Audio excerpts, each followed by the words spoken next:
So, heute sind wir in Augsburg bei der Lilia Gab. Die Lilia kommt aus Kasachstan, ist eine Russlanddeutsche und ist schon seit 16 Jahren in Deutschland. Wir kochen heute russisch-bayerisch miteinander. Ja, hallo Lilia, Chris. grüß dich, habe ich dir. Schön, dass du da bist. Komm rein. Danke dir. Hier rechts ist die Küche. Komm rein in mein Reich, Küchenreich. Wunderbar, da richtig profimäßig da bei dir. Schön, dass Ich es dir bin da, gefällt. oder? Ja, gefällt mir. Genau. Was hast du denn da mitgebracht? Du, ja, ich hab das gesagt, bei mir gibt es heute bayerische Fleischpflanzel, verstehst du? Kälberne Fleischpflanzel heißt Lecker. das. Da habe ich Hackfleisch dabei, Knädelbrot. Knädelbrot habe ich, weißt du, das zeige ich dir dann, wie das geht. Okay. Und ja, du machst eine Suppe, eine kalte Suppe, hast du gesagt. Genau, ich mache kalte Suppe, die heißt Akroschka. Ein Groschka, Ganz, ganz niedlicher Name, finde ich, Akroschka. Ja. Und ein Schichtensalat. Ein Das ist Schichtensalat. was ganz Leckeres und auch was Schönes, schön fürs Auge. Genau. Ja, das ist ja so, weil wenn eine Maus die Fleischpflanzel isst, man ja Kartoffelsalat. Ich weiß nicht, hast du das schon mal gegessen? Genau. Ja. Genau. Und da haben wir jetzt den machen Salat, wir- der Mimose heißt. Mimosi. Im Deutschen und im Russischen heißt so ziemlich gleich. Weißt du, was eine Mimosi ist? Das ist eine Blume. Das sieht dann ja, auch Blume. zum Schluss wie Ja. eine Blume aus. Normal ist das auch bei den Frauen eine Zicke, verstehst du das? Aber das bist du nicht, Gott sei Dank. Das ist jetzt so neu. Das wusste ich jetzt nicht. Dann machen wir praktisch bayerische Fleischpflanzel mit einer Mimosi. Genau. Und vorher gehen wir in den russischen Supermarkt, da kaufen wir uns was ein und schauen wir, was da alles Feines gibt. Genau, wunderbar. Okay. Vielleicht entdeckst du für dich auch was Neues. Genau, so machen wir es. Also auf geht's, Also. gell? Und rein geht's. Da haben wir schon alles da jetzt her. Genau, da braucht man Möhren, was wir bräuchten, rote Beete. Die Beete. Es gibt zwei Alternativen. Gabyram heißen die. Daher. Weißt du, was das heißt, Gabyram? Nee, das war ja schon wieder bayerisch. Das heißt Gabyram. Was brauchst du? Rote Beete nehmen Rote wir. Beete? Eine Packung für Eine? reichen. Eine. Genau. Das sind Rana. Aber das musst du nicht kennen. Ich entdecke die Welt ganz neu jetzt. Ich entdecke Deutschland ganz neu. Wie viel Dill? Herrlicher Dill. Zwei Stück bräuchten. 2 Stück, okay. Wert für die für russischen Lebensmittelmarkt ist, dass da sehr viele marinierten Sachen sind. Also da sind die Gurken, Tomaten, haben wir auf der anderen Seite ein bisschen weiter vorne. Was braucht man für welche? Also ich schlage vor, wir nehmen mit Knoblauch. Da haben wir leichten Knoblauchgeschmack Ah, da schau her. bei den Gurken. Ja, das ist ja interessant. Das Genau. gibt es bei uns alles nicht schon. Ja? Da ist schon der Knoblauch drin. Jetzt für die Suppen praktisch ist das jetzt, oder? Das ist jetzt nicht, das ist jetzt für den Salat. Ah, das ist für den Salat, ah, okay. Und auch ganz wichtig, ohne Konservierungsstoffe. Ohne, Ja, klar, also das ist auch da gut. schaue ich auch immer hin. Ja, da hast du recht. Genau. Ja, was haben wir da noch alles? Was ist das da? Einmal. Das sind doch Ah, Melonen, das ist ja eine Köstlichkeit und Delikatesse. Wassermelonen eingelegt. Das habe ich auch noch nie Die müssen gesehen. ganz, ganz reif sein, damit dieses Geschmacksspiel mit dabei Ja, das ist. kann ich mir, aber das kann ich mir, Süß und- aber das nehmen wir nicht mit, oder? Aber das kann ich mir vorstellen, dass das... Das machen auch viele daheim in den Fässern. Aha. Das ist jetzt nicht nur Ja, zum das ist sicher Kaufen. billiger, oder? Das ist billiger, genau. Und Was dann ist kann das? ich Das auch ist ja das Geschmack- Ravioli. Das sind Patisone. Partisone. Und zwar Gartenkürbisse Kürbisse, heißen die auf Kürbisse Deutsch. heißt das. Genau. Ja, die schauen jetzt appetitlich aus, gell?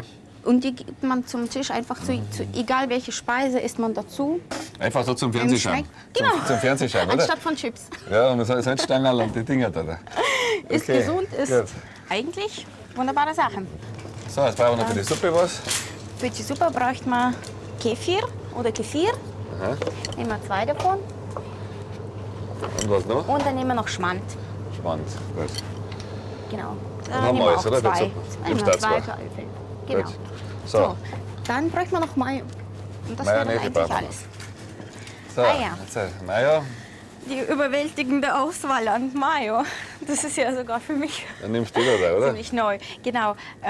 Da steht jetzt Nummer 1 in Russland. Ja, da. Habe ich selber noch nie probiert. Bin mal gespannt. probieren Wachtelei. wir's. Mit Wachtelei. Eine damit. Genau. Nehmen wir Der mit. Geschmack ist übrigens auch etwas anders als bei der deutschen Mayonnaise. Ja? Es schmeckt süßlicher. Aha. Wirst du schon Mehr den Zucker Unterschied drin, oder? merken. Das kann sein. Das kann schon sein. Jetzt haben wir eigentlich alles dann, oder? Du weißt was, jetzt nehme ich mir nur eine halbe mit. Ja, das ist schönes Bier aus St. Petersburg. Da sind auch verschiedene Sorten. Das ist aus Du St. hast jetzt Petersburg, schon oder? intuitiv Medium genommen. Ah. Die goldene Mitte von allen Sorten. Es geht vom ganz leichten, von 0. Es geht vor allem, das ist das Tolle bei denen, Medium die ist- machen ist nach ganz schön. Zahlen. Aha. Das ist alles Ich habe noch durchnummeriert. nie ein russisches Bier drüber. Also dann selber.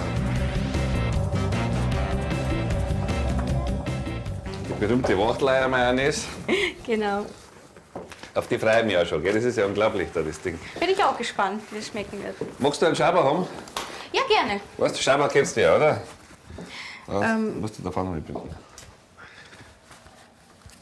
Also ich Damit kann man- nur raten, dass es eine Schürze ist. Das ist eine Schürze, Wenn du so damit- bayerisch sprichst. Damit das wir nicht ist- zerdreckert werden. Dann saugen wir uns nicht voll, wie man so schön sagt. Verstehst du das?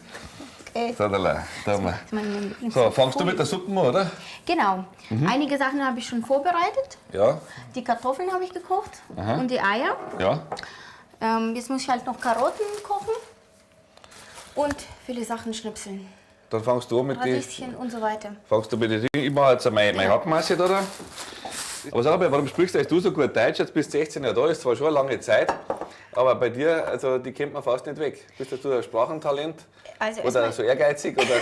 erstmal danke fürs Kompliment. Es ist eigentlich so, dass ich gerne besser sprechen würde. Man ist ja selber immer viel kritischer, als die Menschen von außen es empfinden. Aber es heißt ja immer, gerade bei der Integration oder so, wenn man so sagt, dass du im Fernsehen siehst, dann die Politiker, was sie immer sagen, ja, also als erstes müsst ihr Deutsch lernen. Und ich finde, ja, das ist auch richtig. Es ist auch weil richtig. dann kriegt man am meisten mit vom Land. Ne? Und da bist du ein richtiges Vorbild, würde ich sagen, weil du sprichst das wirklich super. Ne? Es ist auch so, dass ich wirklich die ersten Jahre sehr viel auswendig gelernt habe. Ich habe ja zuerst Realschule, 10. Klasse gemacht. Und um die Abschlussprüfung zu bestehen, da ich erst seit einem Jahr in Deutschland war und davor konnte ich kein Wort Deutsch. Das heißt, es ist einfach auswendig lernen. Und nicht alles, was man auswendig lernt, versteht man auch. Gut, klar, der eine, der hat mehr Talent, der andere weniger. Aber in erster Linie musst du das mengen. Du musst sagen, also ich möchte auf alle Fälle da in dem Land leben, ich möchte da Genau. bleiben, ich möchte die Sprache lernen, dann geht das schon. Weil ich meine, wenn mir jetzt vorstelle, ich müsste jetzt Russisch lernen, das war natürlich nicht gerade so toll, sage ich dir ganz ehrlich. Also da hätte ich jetzt auch schlichtweg die Hosen voll, gell? Weil das ist ja schon allein schon, wenn ich da diese in meinen Augen Hieroglyphen da sehe, da wird es mir schon ganz schwindelig. Weil das musst du dann auch alles lesen können. Ja, russische Sprache ist ja auch sehr komplex. Aber jetzt, dass du sagst, ich bin also ein Russlanddeutscher, ja?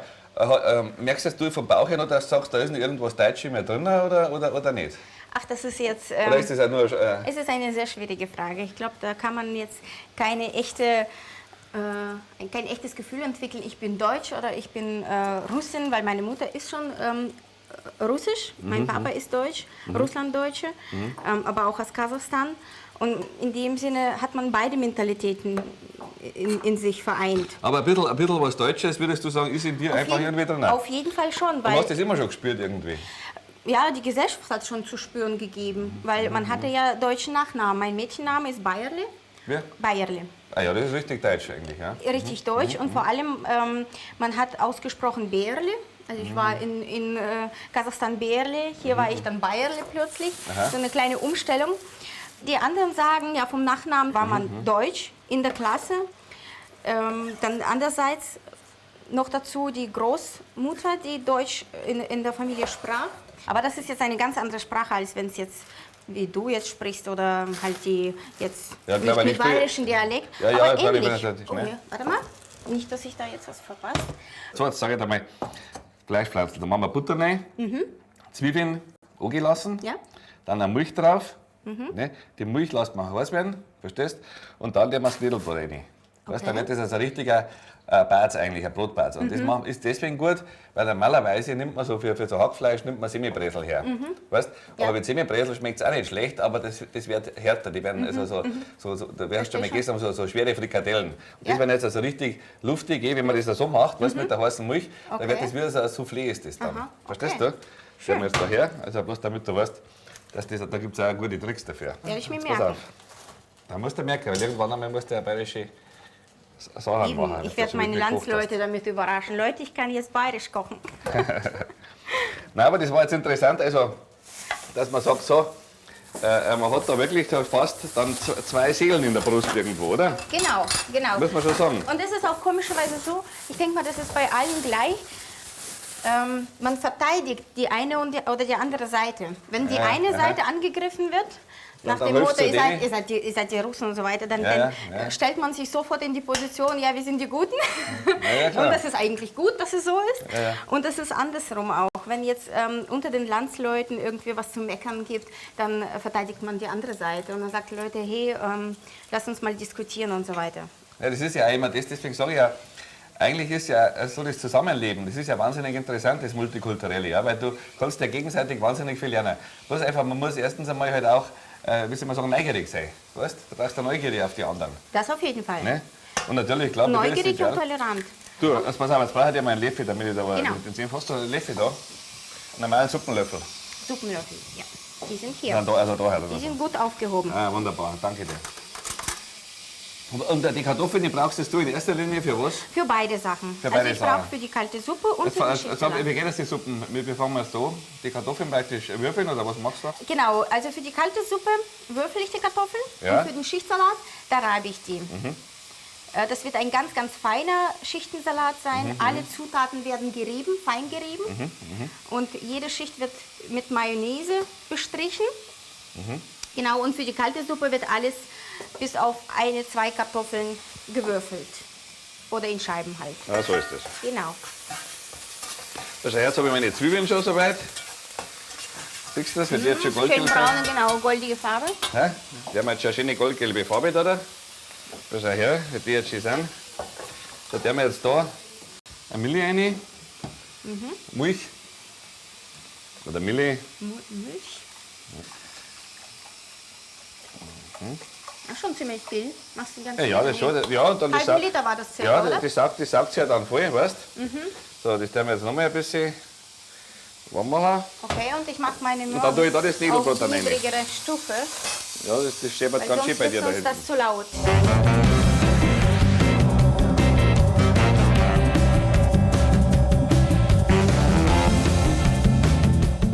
So, jetzt stelle ich mal die Eier. Genau, die Eier, die schälst.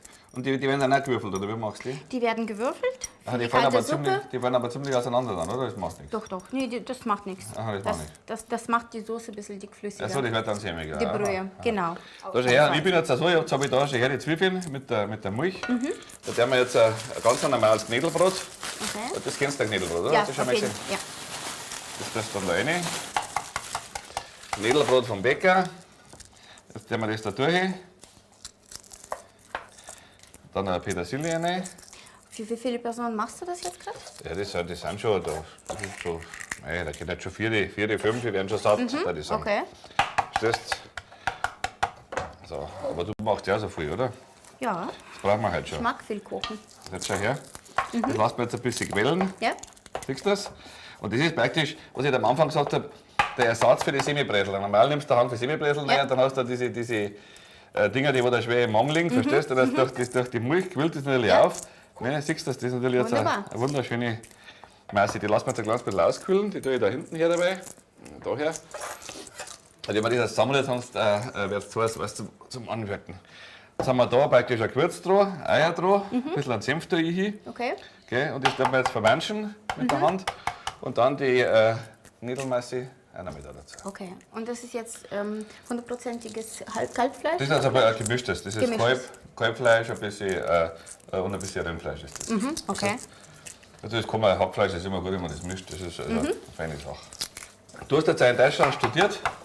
Genau, aber ursprünglich komme ich ja eigentlich auch in Deutschland aus Gastronomie. Welch ein Zufall. Ja, du hast da Das zuerst wir du hast da Medienwissenschaft studiert. Medienwissenschaften, aber das war schon meine zweite Etappe sozusagen. Achso, du hast zuerst, was hast denn du gelernt? Gastronomie gelernt? Zuerst habe ich war ja wie gesagt ein Jahr in Deutschland, Ja. habe dann Realschule gemacht, Aha. ein Jahr. Ja. Und danach bin ich aufs Gymnasium. Ah, Aber in Radebeul, jetzt nicht in Bayern. Aha. Radebeul ist die Stadt Karl-Marx-Stadt. Und hast du Abitur, oder? Ich habe Abitur gemacht, ja. Und da ich erst seit 3 Jahren zum Schluss in Deutschland war, hatte ich die Note 2,7 oder so. Und das hat halt nicht gereicht für Ja, Numerus Clausus. da Ich kriegst du wollte keinen Preis dafür, aber Psychologie immerhin. studieren. Auf jeden Fall bin ich dann halt zum Arbeitsamt und habe gemeint, ja, ich bin halt Azubi und möchte oder habe gerade Abitur gemacht Ja. und möchte gute Ausbildung bekommen. Und die im Arbeitsamt haben gemeint, ach, es gibt jetzt ganz neue Ausbildung, da werden Sie Pionierin sein. Und da dachte ich, wow, ich war in der Sowjetunion Pionierin und hier werde ich auch Pionierin sein, auch wenn es nur mit der Berufsausbildung. War halt so witzig. Und ja, das war der Beruf. Da hätte ich mich kurz unterbrechen. Schau her, jetzt haben wir das da drin, Okay. die 2 Sachen. Kannst du mal klar ein bisschen hin, das ist noch ein bisschen warm. Aber das ist ganz weich jetzt, siehst du das? ziemlich das tun wir, viel auch. ja, das tun wir jetzt da vorsichtig drunter. Dann haben wir die Masse. Knickst du nicht richtig mit der Hand. Ja, schon jetzt am Anfang, da ist ein bisschen dabei, sonst heiß wird, weißt du? Dann wird es auch richtige Handarbeit sein. Das ist schon Handarbeit, ja. Okay. So. Ja, und das war halt der Beruf Fachangestellte für Systemgastronomie. Also Fachangestellte für Systemgastronomie, das ist ein eigener Beruf, habe ich gar nicht gehört.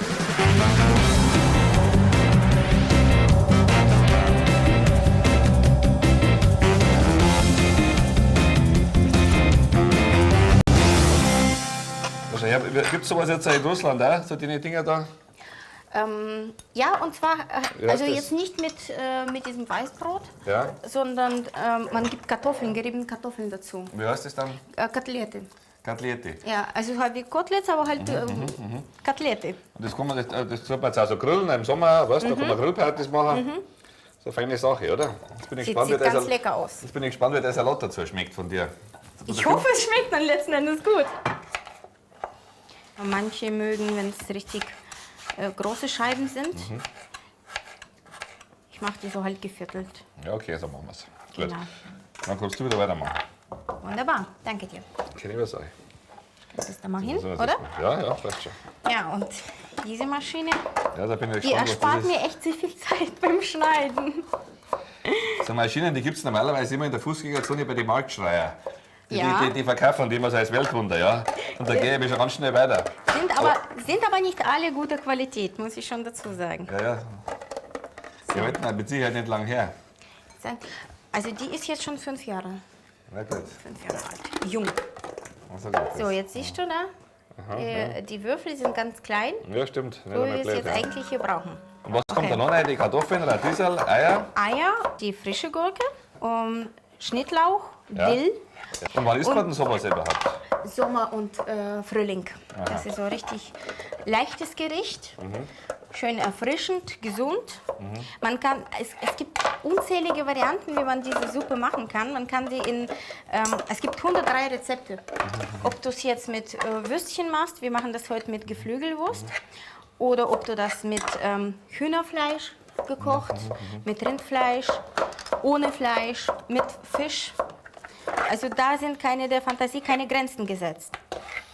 Lilia, wenn du zum Beispiel jetzt einmal hier Ruhe hast auf die Nacht oder was, ja, oder vielleicht auch ein bisschen wehmütig bist, was hörst du da für Musik? Hörst du da mehr so aus der alten Heimat oder bist du schon so weit, dass du sagst, ich habe mir deutsche Schlager oder internationale Musik? Was ist da für dich jetzt wichtig? Da muss ich ganz ehrlich sagen, deutsche Schlager höre ich nicht.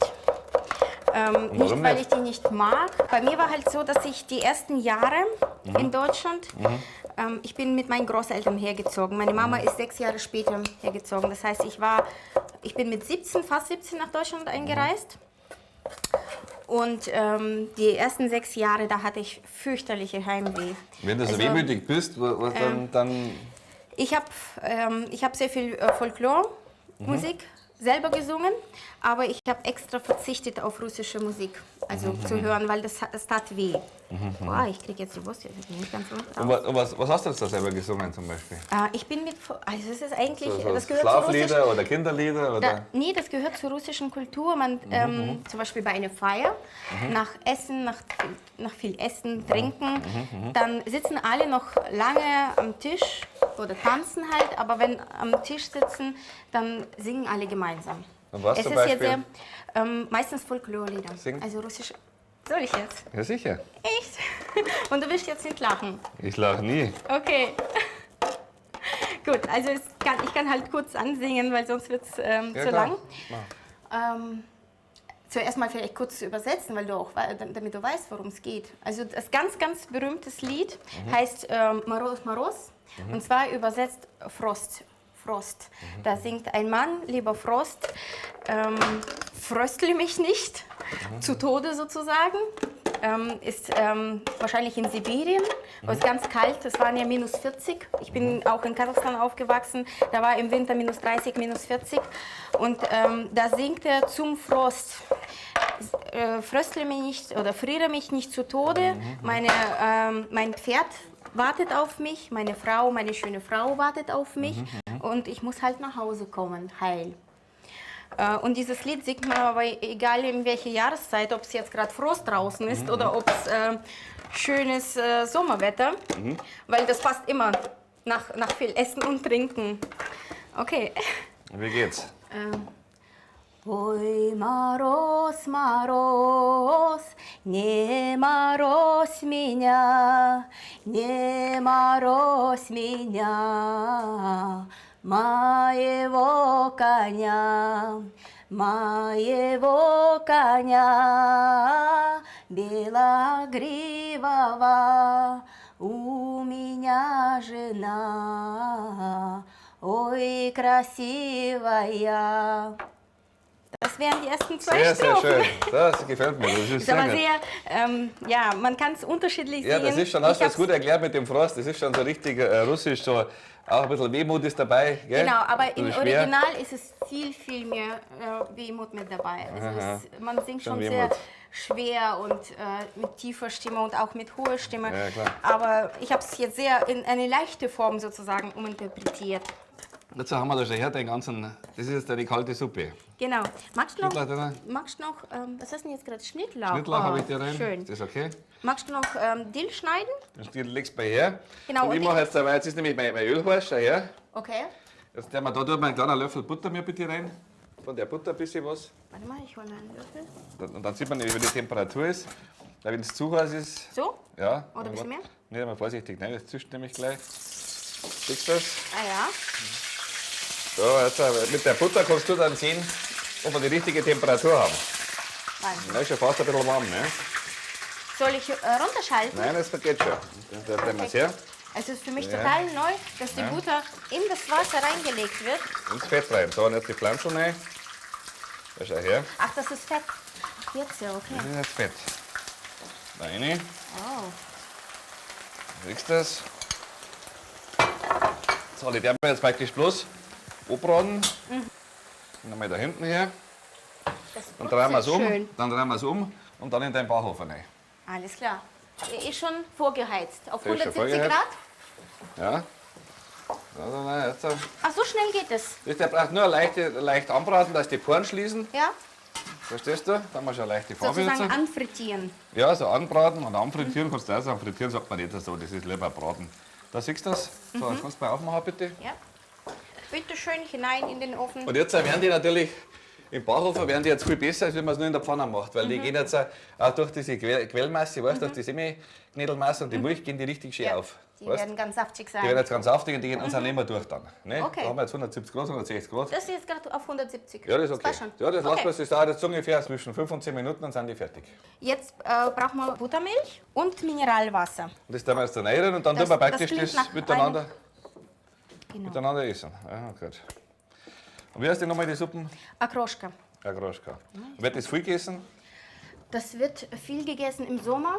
Das kann man auch oft essen, weil das ist, wie gesagt, du kannst jedes Mal variieren, ob du mit Fleisch, mit Fisch oder ohne, ganz vegetarisch. Also wie Borscht halt, ja. Da tut man alles rein.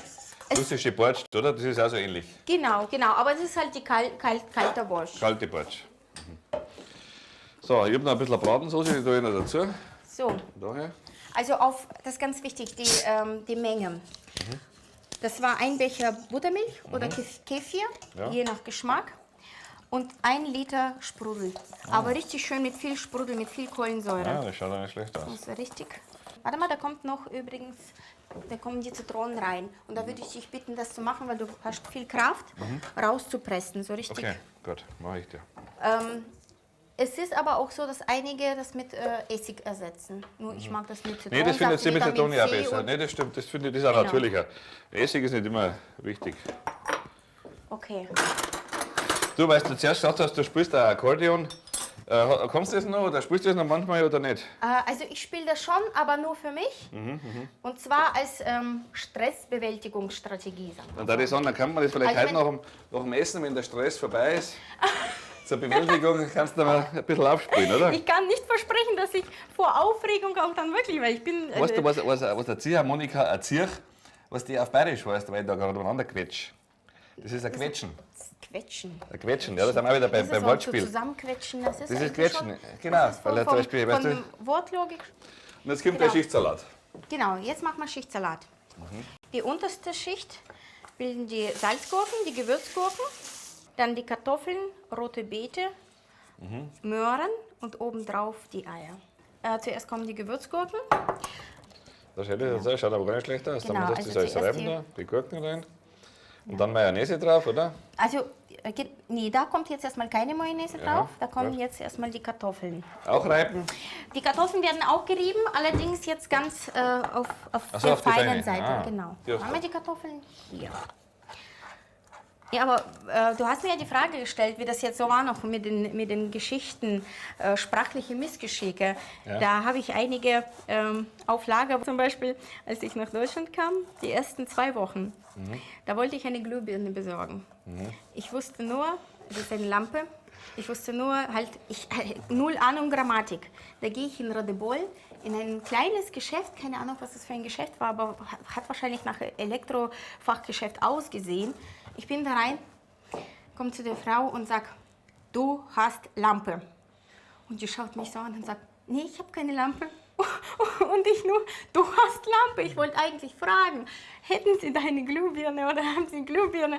Oder, also es war so peinlich, weil meine Freundin, die hat Deutsch in der Schule gelernt und die hat dann angefangen zu lachen und ist aus dem Geschäft brüllend vor Lachen rausgelaufen. Was hast du da gekriegt? Was hast du da mitgekriegt?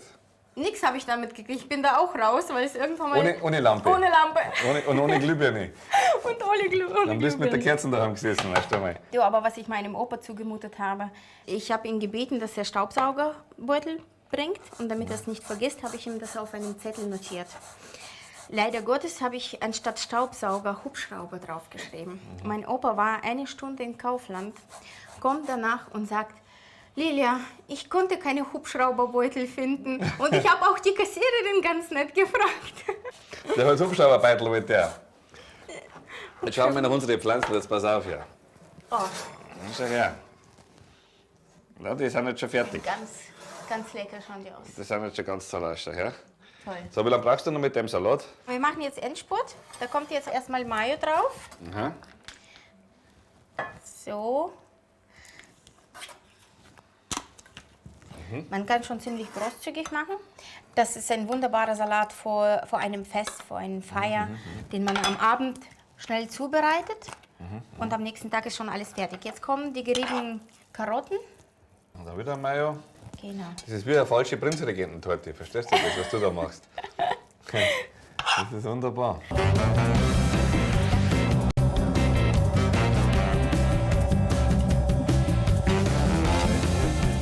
So, wie schaut es jetzt aus? Da? Bist du jetzt fit mit der Quetschen oder meinst du nicht? Also einen Song muss bringen auf alle Fälle. Ich versuch's. Das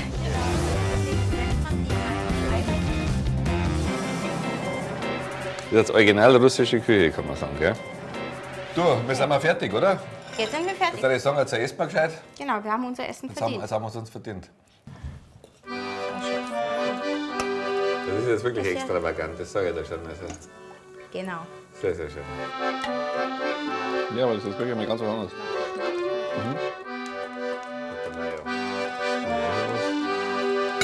Hast du mit Pflanzl gegessen schon, oder? Also Bayerisch. eigentlich, also in der Art nicht. Das passt echt zusammen. Der Schichtsalat ist fein.